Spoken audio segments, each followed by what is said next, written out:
The Church of Nigeria Anglican Communion has called on church leaders to provide leadership based on the examples of the apostles and to be alive to their responsibilities of daily work with God, soul winning, discipleship, mentoring, and obediently serving God without minding the cost. This was contained in a communique issued at the end of the 2018 annual Episcopal Retreat of the Church of Nigeria Anglican Communion, held at Hebrew International Ecumenical Center, Agbaroto, Delta State. The bishops took time to x-ray the current situation of the church and observed that biblical standard has been compromised and that the Christian heritage is fast being eroded.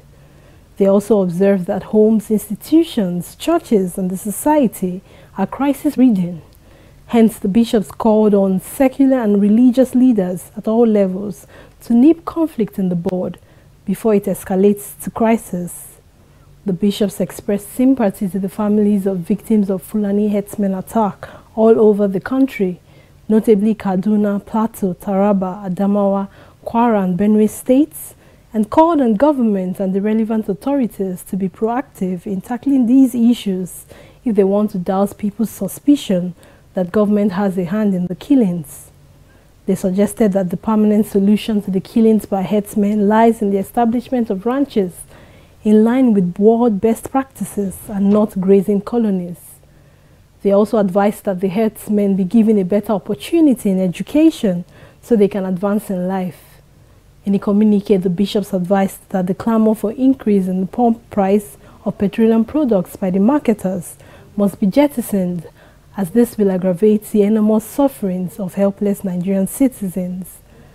And as 2019 elections draw near, the Church of Nigeria Anglican Communion has called on all Nigerians to obtain their permanent voters card in order to exercise their franchise.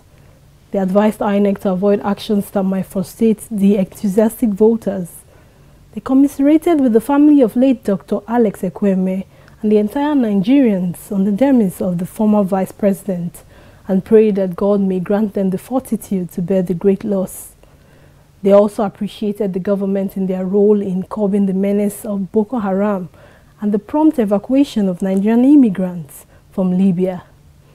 Lastly, they declared their commitment to the continuation of the Global Anglican Future Conference, and also stated that the Church of Nigeria, being Bible-based, will continue to fellowship with churches whose faith and practice are based on scriptural foundations and not necessarily on the basis of history, and reaffirmed the Church of Nigeria's theological position that same-sex marriage, homosexuality, lesbianism, bisexuality, and transgender are unbiblical, unethical, unnatural, anti-reproductive, and against the progress of the human society.